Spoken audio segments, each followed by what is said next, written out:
महाराष्ट्र अंगणवाडीमार्फत अंगणवाडी सेविका व अंगणवाडी मदतनीस या दोन्ही पदांसाठी 18,882 पदांकरिता भरती सुरू झाली आहे। याबाबतची अधिकृत माहिती महिला व बालविकास मंत्री अदिती तटकरे यांनी दिलेली आहे। तर 14 फेब्रुवारीपासून ते 2 मार्च दरम्यान मुख्य सेविका तसेच मदतनीस या पदांसाठी फॉर्म महिला व बालविकास विभाग तसेच एकात्मिक बालविकास विभाग तालुकास्तरीय ठिकाणी ऑफलाईन फॉर्म स्वीकारले जात आहेत। तरी पात्र असलेल्या उमेदवार महिला यासाठी अर्ज करू शकता।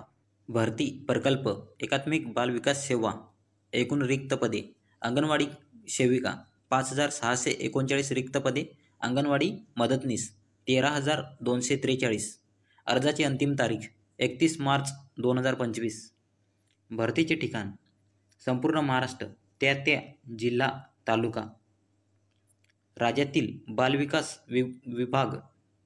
बालविकास प्रकल्प क्षेत्रातील इयत्ता 12वी उत्तीर्ण असलेल्या महिला उमेदवारांनी त्यांचे निवासी क्षेत्रातील बालविकास प्रकल्प अधिकारी कार्यालयामार्फत प्रसिद्ध जाहिरातीनुसार या पदाकरिता अर्ज करावेत। अंगणवाडी सेविका मदतनीस व मिनी अंगणवाडी सेविका यांचा पगार किती असणार ते बघा। अंगणवाडी सेविका 10,000 रुपये पगार असणार आणि अंगणवाडी सेविका 7,200 रुपये एवढा पगार असणार आहे आणि अंगणवाडी मदतनीस यांना महिना 5,525 रुपये इतका पेमेंट असणार आहे। अंगणवाडी भरती आवश्यक पात्रता अंगणवाडी सेविकासाठी भरतीसाठी पात्रता बघा। अंगणवाडी सेविका मिनी अंगणवाडी सेविका आणि मदतनीस या पदांसाठी शैक्षणिक पात्रता इयत्ता 12वी उत्तीर्ण असणे आवश्यक आहे। सुधारित शासन निर्णयानुसार स्थानिक रहिवासी असणे आवश्यक आहे। अंगणवाडी भरतीसाठी आवश्यक वयोमर्यादा ही 18 ते 35 वर्षे आहे। विधवा उमेदवार असेल तर त्यांची वयोमर्यादा 40 वर्षेपर्यंत। लहान कुटुंब पात्रता आवश्यक उमेदवारास जास्तीत जास्त 2 अपत्ये असावीत, म्हणजे जास्तीत जास्त 2 मुले असावीत, त्यापेक्षा जास्त मुले नको। मराठी व हिंदी भाषेचे ज्ञान आवश्यक आहे। या व्यतिरिक्त जाहिरातीमध्ये नमूद इतर पात्रता असणे आवश्यक आहे।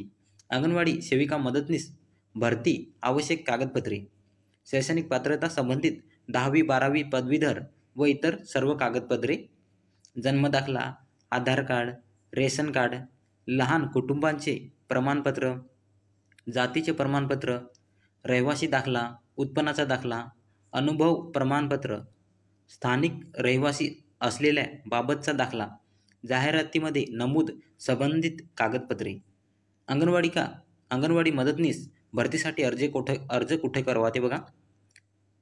अंगणवाडी भरतीसाठी इच्छुक महिला उमेदवारांनी तुमच्या तालुका मनपा स्तरावरील संबंधित बालविकास प्रकल्प अधिकारी यांच्या कार्यालयात संपर्क साधून विहित नमुन्यात अर्ज सादर करावेत। तसेच स्थानिक वृत्तपत्रात देखील जाहिरातीची अधिसूचना दिली जाते। व्हिडिओ आवडल्यास लाईक करा, शेअर करा आणि पी गव्हर्नमेंट टेक या यूट्यूब चॅनलला सबस्क्राईब करा।